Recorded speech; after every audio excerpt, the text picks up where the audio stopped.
Greetings, fellow book lovers, and welcome back to Colin's Corner.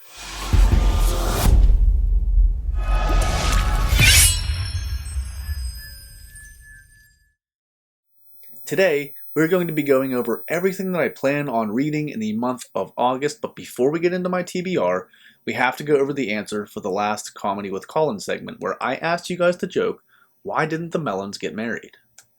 The answer? Because they can't elope. Alright, now let's move on to my first book that I plan on getting to in the month of August. So in July, I read the first book of the Malazan Book of the Fallen, Gardens of the Moon, and in August, I'll be continuing the series with book number 2, Deadhouse Gates.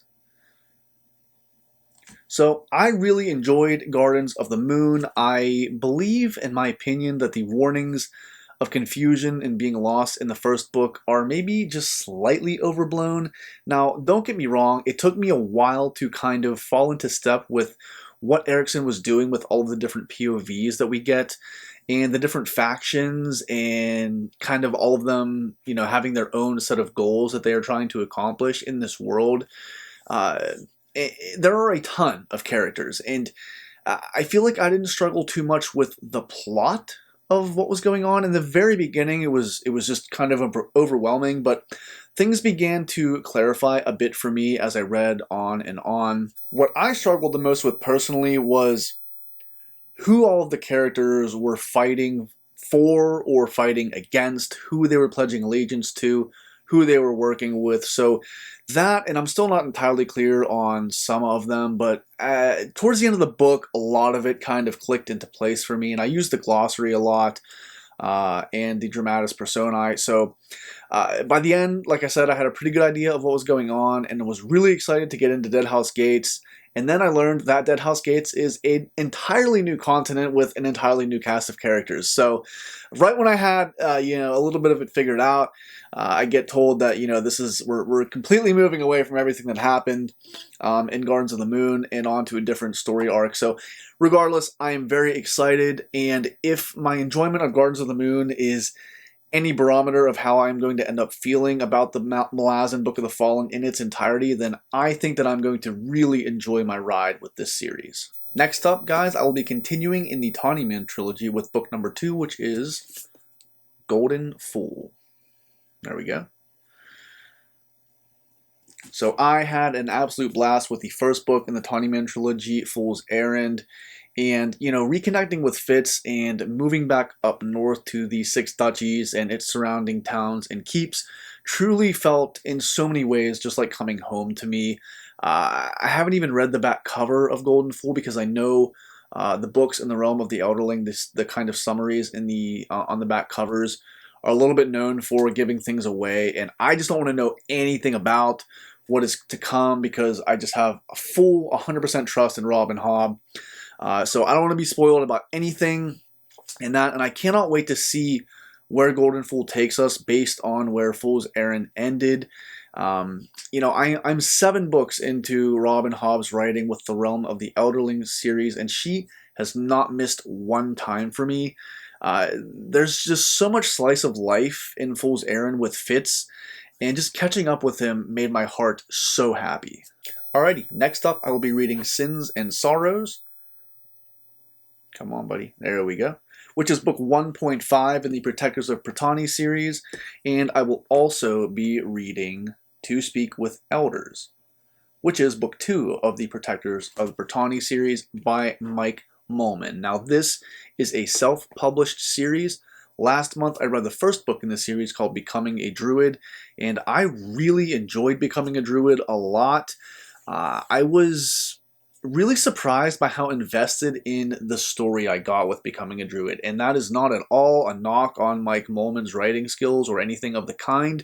What I mean by that more is that I expected Becoming a Druid, from what I was told and reading the back cover, for it to be more lighthearted and kind of goofy or silly in a way, and there was a lot of that with the main character Grame, but there was a lot of really heavy stuff that went down in Becoming a Druid, and some character losses that totally caught me by surprise.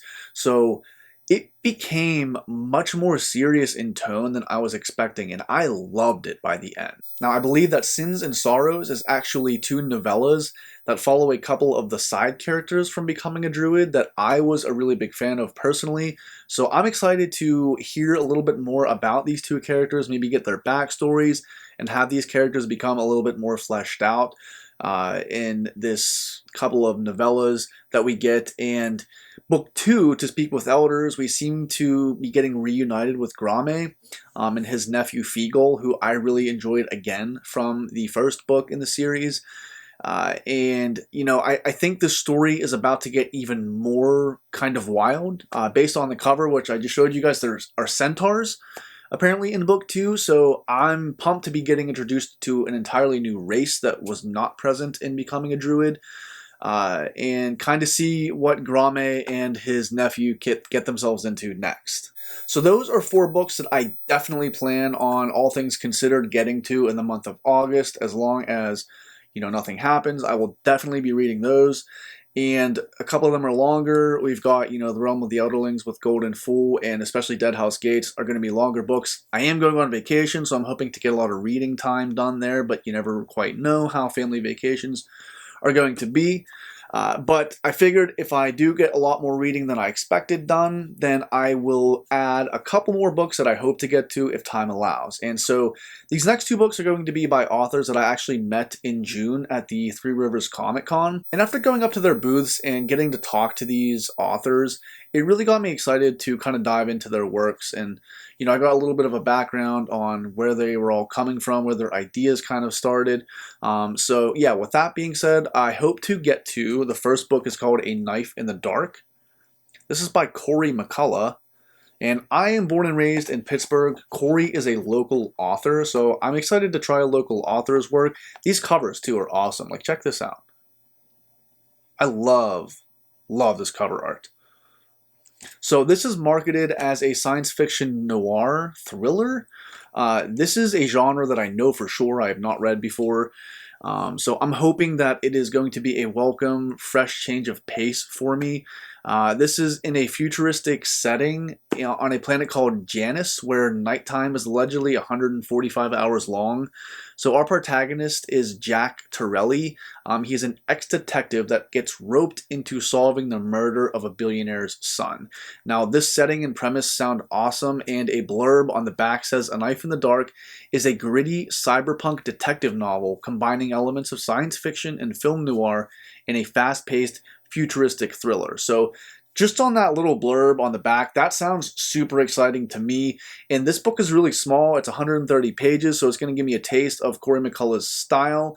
And I know that he has another science fiction series out, so this might excite me to get into some of his other works. So that's going to be the first book that I hope to get to. And the last book that I hope to get to, if time provides, is going to be called A Cauldron of Uncanny Dreams. This is by Donald Firesmith. Now, this is going to be an anthology of short stories, and this should kind of scratch the horror itch that I've recently been having, because on the back cover, this says that it's recommended that these stories be read in the dark. So I'm really excited. I flipped through a couple of these, and they feel really creepy, which is kind of, you know, a vibe that I've been yearning for recently. And it's gotten me really excited to dive into these just short stories and get a little bit of my horror fix taken care of. And this is also really short as well. In its entirety, all of the short stories combined is only 86 pages. So hopefully time allows and I can fit these 2 in towards the end of the month. And real quick before we finish, a couple of things I just want to let you guys know about to keep an eye on the horizon. I will be hosting on my channel, Books with Bengus Khan. We'll be doing a spoiler-filled discussion of Book 1 of the Tawny Man trilogy, Fool's Errand. We are unsure exactly what day and what time that will be taking place, but I will also be participating in a spoiler-filled discussion of Book 1 of the Malazan Book of the Fallen, Gardens of the Moon, with a few different content creators here on BookTube. That is also undecided as to when, what day, and what time, but as soon as these plans solidify, I will make sure to let you guys know via my community tab, Twitter, and social media of the like, where and when these discussions will be taking place. But yes, these are my reading plans for the month of August. Now it is time for Comedy with Colin. Today's joke, guys, is going to be, what did the left eye say to the right? If you think you know the answer, drop it down in the comments below. Let me know also what you guys are planning on reading in the month of August. I hope you guys are all enjoying what you're currently reading, and remember, you're always welcome in Colin's Corner.